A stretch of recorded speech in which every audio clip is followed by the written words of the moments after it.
चलिए आज एक ऐसे लफ्ज की गहराई में उतरते हैं जो अक्सर विवादों से घिरा रहता है। एक ऐसा शब्द जिसके कई मतलब हैं, कई पहलू हैं। तो आज इस कहानी के पीछे की सच्चाई और दर्द को समझने की कोशिश करते हैं। खालिस्तान एक ऐसा लफ्ज जिसे सुनते ही आज भी भारत में एक अजीब सी टेंशन फैल जाती है। आमतौर पर क्या सुनने को मिलता है, यही ना कि ये गलत है, खतरनाक है, ये तो सीधा सीधा आतंकवाद है। और ज्यादातर लोगों के लिए बात यहीं खत्म हो जाती है। लेकिन क्या हर कहानी जिसे दुनिया गलत ठहराती है बस उतनी ही होती है? अक्सर उसके पीछे एक छुपी हुई सच्चाई होती है, एक दबा हुआ दर्द और एक ऐसी शुरुआत जिसे कभी सुना ही नहीं गया। तो ये कहानी असल में किसी देश की मांग से शुरू नहीं होती। ये शुरू होती है अपनी पहचान, अपनी इज्जत और अपने वजूद को बचाने की एक कोशिश से।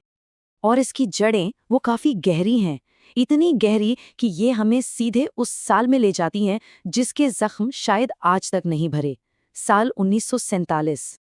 1947 का पार्टीशन, एक लकीर खींची गई और पंजाब को बीच से चीर दिया गया। ये सिर्फ जमीन का बंटवारा नहीं था, ये सिख समुदाय के दिल पर एक गहरा घाव था।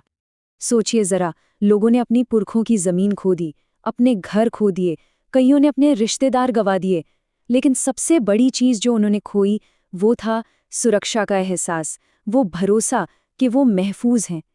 तो ये सिर्फ जमीन का बंटवारा नहीं था, ये भरोसे का टूटना था।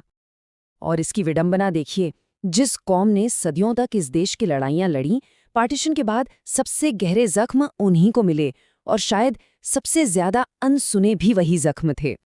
तो सवाल ये उठता है कि ये जो दर्द था, ये जो इनसिक्योरिटी की फीलिंग थी, ये आखिर पॉलिटिकल कैसे बन गई? पहचान की एक लड़ाई आग में कैसे बदल गई? देखिए, ये सब कुछ एक दिन में नहीं हुआ। पहले 1947 का जख्म, फिर 1966 में आया पंजाबी सूबा मूवमेंट, यानी पंजाबी भाषा के आधार पर एक अलग स्टेट की मांग। ये असल में अपनी कल्चरल आइडेंटिटी को बचाने की एक कोशिश थी।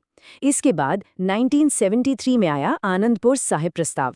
इसमें पंजाब के लिए ज्यादा अधिकार, चंडीगढ़ पर हक, पानी के बंटवारे जैसे मुद्दे थे।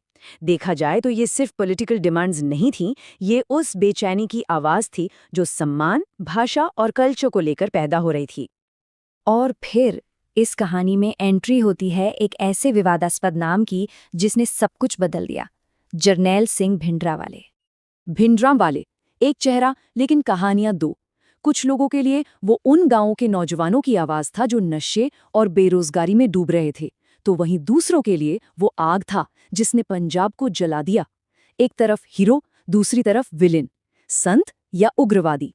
शायद इस कहानी का सबसे बड़ा सवाल यही है। और यहाँ पर शायद हम सबसे बड़ी गलती करते हैं, जब हम एक पूरे समुदाय की कहानी को एक आदमी की कहानी बना देते हैं। क्योंकि आग, आप जानते हैं, कभी एक चिंगारी से नहीं लगती। उसके लिए कई चीजें मिलनी जरूरी होती है। सरकार की नीतियां, केंद्र राज्य का तनाव, पुलिस का एक्शन, लोगों की धार्मिक भावनाएं और टूटे हुए सपने। इन सब ने मिलकर वो माहौल तैयार किया जिसे दुनिया ने बाद में बस एक लेबल दे दिया, आतंकवाद। और फिर आता है वो साल 1984, एक ऐसा साल जो भारतीय इतिहास में एक त्रासदी का दूसरा नाम बन गया। और एक बात साफ समझनी होगी, ये कहानी एक तरफा बिल्कुल नहीं थी। घटनाएं एक डोमिनो इफेक्ट की तरह गिरने लगीं। पहले ऑपरेशन ब्लू स्टार, फिर प्रधानमंत्री की हत्या, और उसके बाद देश भर में सिख विरोधी दंगे। एक के बाद एक हादसे जिसने हालात को बस बद से बदतर ही किया। गलतियां सबसे हुई, सरकार से भी, उग्रवादियों से भी, और शायद उस समाज से भी जो सब कुछ देखते हुए खामोश रहा। इस पूरी लड़ाई में, इस पूरे टकराव में अगर किसी ने सबसे ज्यादा झेला तो वो आम इंसान था, हर तरफ से पिसा वही। 1990 का दशक आते आते उग्रवाद का दौर खत्म हो गया, पंजाब में शांति लौट आई। लेकिन एक सवाल हवा में हमेशा के लिए रह गया। क्या कहानी सच में खत्म हो गई थी या उसे बस दबा दिया गया था? आज भी जब विदेशों में खालिस्तान की बात होती है तो दो अलग अलग नैरेटिव सामने आते हैं।